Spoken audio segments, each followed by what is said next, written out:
안녕하십니까. 전종희 목사입니다. 4월 10일 금요일 매일 성경 묵상입니다. 창세기 23장 1절로 20절 말씀입니다. 사라가 127세를 살았으니 이것이 곧 사라가 누린 햇수라. 사라가 가나안 땅 헤브론 곧 기랏 아르바에서 죽음에 아브라함이 들어가서 사라를 위하여 슬퍼하며 애통하다가 그 시신 앞에서 일어나 나가서 헷 족속에게 말하여 이르되 나는 당신들 중에 나그네로 거류하는 자이니 당신들 중에서 내게 매장할 소유지를 주어 내가 나의 죽은 자를 내 앞에서 내어다가 장사하게 하시오. 헷 족속이 아브라함에게 대답하여 이르되 내 주여 들으소서. 당신은 우리 가운데 있는 하나님이 세우신 지도자이시니 우리 묘실 중에서 좋은 곳을 택하여 당신의 죽은 자를 장사하소서.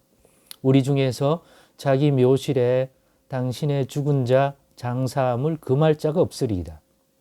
아브라함이 일어나 그 땅 주민 헷 족속을 향하여 몸을 굽히고 그들에게 말하여 이르되 나로 나의 죽은 자를 내 앞에서 내어다가 장사하게 하는 일이 당신들의 뜻일진데 내 말을 듣고 나를 위하여 소할의 아들 에브론에게 구하여 그가 그의 밭머리에 있는 그의 막벨라 굴을 내게 주도록 하되 충분한 대가를 받고 그 굴을 내게 주어 당신들 중에서 매장할 소유주가 되게 하기를 원하노라 하매 에브론이 헷 족속 중에 앉아 있더니 그가 헷 족속 곧 성문에 들어온 모든 자가 듣는 데서 아브라함에게 대답하여 이르되 내 주여 그리 마시고 내 말을 들으소서. 내가 그 밭을 당신에게 드리고 그 속의 굴도 내가 당신에게 드리되 내가 내 동족 앞에서 당신에게 드리오니 당신의 죽은 자를 장사하소서.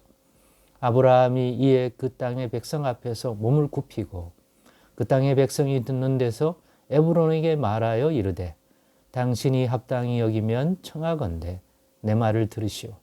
내가 그 밭값을 당신에게 주리니 당신은 내게서 받으시오.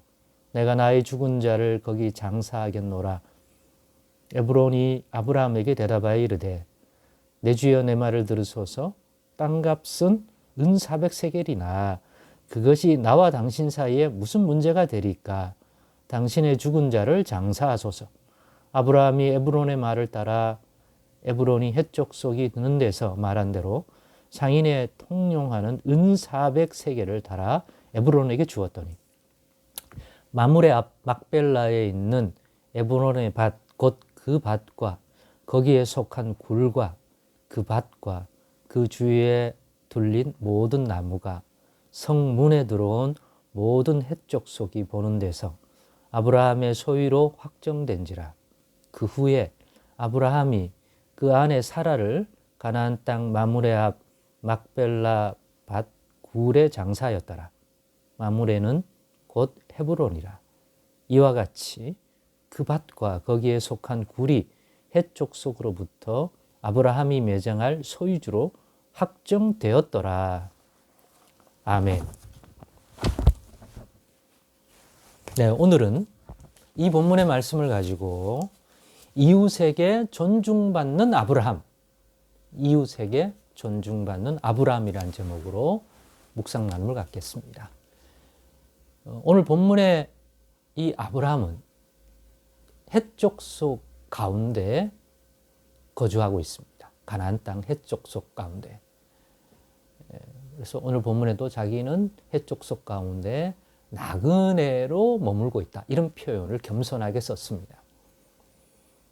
그렇기 때문에 헷 족속이 아브라함을 어떤 인물로 봤느냐에 따라 대우하는 게 달라질 수 있습니다. 적대적일 수도 있고 뭐 존재감이 떨어지면 그냥 무시하고 살 수도 있는데 오늘 본문에 보면 그렇지 않다는 것을 매우 존중받기도 하고 높임받기도 하고 그가 존재감이 어떠한 인물이었는지를 보여주는 그런 장면인 것 같기도 합니다. 내용은 드디어 아브라함의 아내 사라가 하늘의 부르심을 받고 이 땅을 떠나게 되었습니다. 그러면 장례를 치러야 되지 않겠습니까? 근데 문제가 있습니다.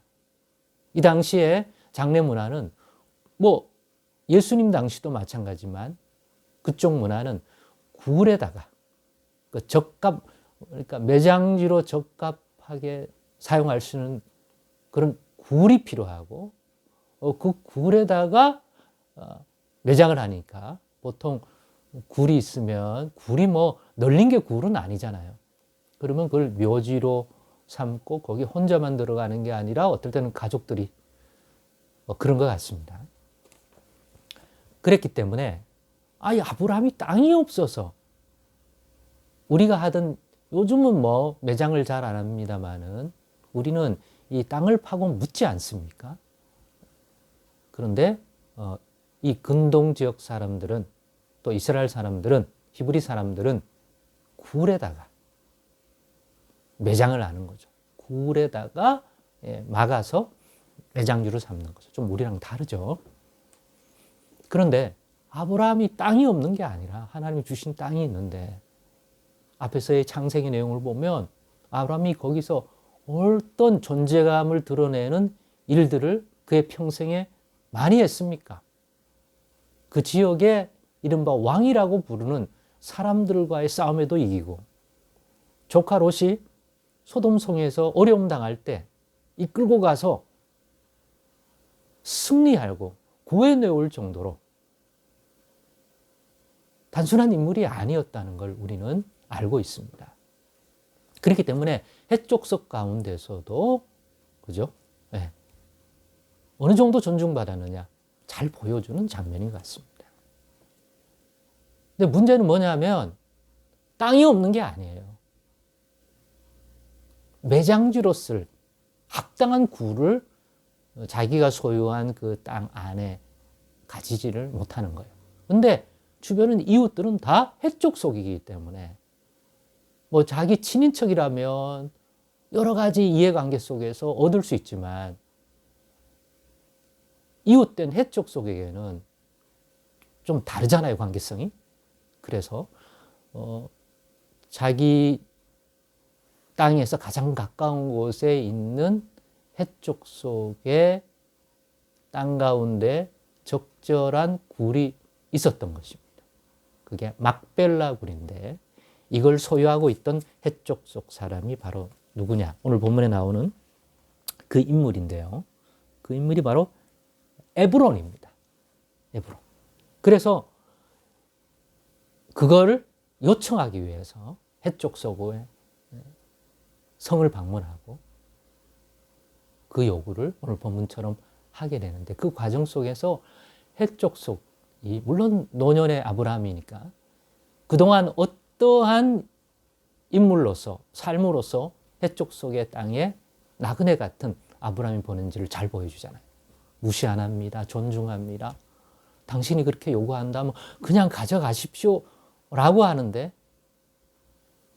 듣고 있던 에브론도 막벨라 굴을 그러면 그러니까 그 소유자였던 해족속 사람 에브론은 그냥 가져가십시오. 당신과 나의 관계성 봤을 때 그냥 가져가셔도 됩니다. 그러나 주겠다는 말에 노년의 아브라함은 자기가 알 수 있는 최대의 겸손과 감사와 존중의 모습으로 엎드려 해족속 사람들에게 절을 합니다. 여러분, 우리가 이웃 가운데 보이는 적절한 행동이 있습니다.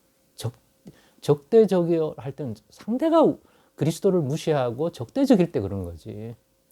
화평하고 선을 베풀고 할 때는 이웃이잖아요. 아브라함이 거들먹거리는 것이 아니라 그동안 보여준 어떤 아브라함의 존재감을 보면 거들먹거려도 될 것 같아요. 그냥 준대잖아요. 그 정도의 존재감, 그 정도의 존중, 어떤 면에서는 함부로 할 수 없는 인물이 아브라함이었던 거예요. 그런데 이렇게 정중히 요청하고 준다고 하니 엎드려 감사를 표하는 모습.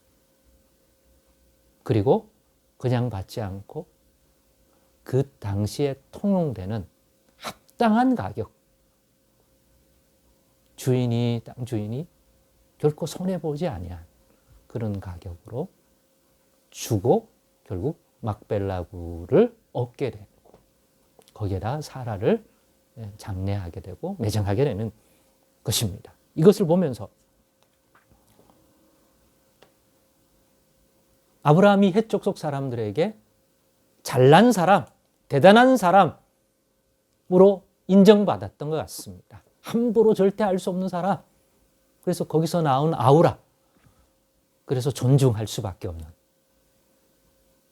단순한 노인이 아니라 그렇게 비춰 보였던 것 같습니다. 맞습니다. 아브라함이 잘났습니다. 대단합니다.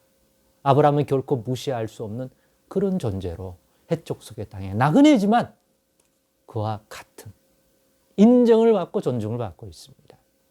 그런데 그것이 아브라함 개인의 능력과 지혜로입니까? 아닙니다. 우리가 믿음의 교훈으로 받고자 제가 나누고 싶은 것은 바로 그것이 하나님이 아브라함에게 약속하신 복을 주심으로 그게 복의 누림이 만들어낸 것이다. 갈대아 우르 땅에서 일찍이 불러내실 때 내가 지시할 땅으로 가라. 내가 너에게 복을 주고 만민이 너를 인하여 복을 받을 것이며 너에게 축복하는 자에게는 그 사람을 축복하고 너는 복의 근원, 복의 통로가 될지다. 복의 사람입니다. 하늘의 하나님 여호와께서 주시는 이 땅에 주시는 복, 선물과 같이 주는 그 복을 향하여 복 주신다는 약속과 그 복을 누리게 해 주시는 땅으로 지시한 그 땅으로 그 약속을 따라 가며 사는 인생이 아브라함인데 그랬기 때문에 그가 가는 곳에마다 이런 복을 누리게 해 주었습니다. 아브라함이 어디 가든지 아브라함은 그 복 주시는 하나님을 예배하고 그 장소가 이 시대에 성전이 되고 하나님을 만나는 곳이 되었습니다. 우리도 아브라함이 받은 이 복을 받을 수 없을까요? 이 악한 세대에서 우리 이웃 가운데 존중받고 하려면 우리 하나님이 아브라함이 주셨던 이 복이 꼭 필요하다는 것입니다. 우리의 개인적 능력이 만들어내는 세속적인 어떤 결과물로서의 성공이 아니라 그런 성공은 사람들이 손가락질하고 겉으로는 안 해도 그죠? 그러려면 우리는 아브라함이 가졌던 그 경외심, 아브라함이 그 과정 속에서 보인 믿음으로의 순종, 우리도 그 믿음이 꼭 필요한 것 같습니다.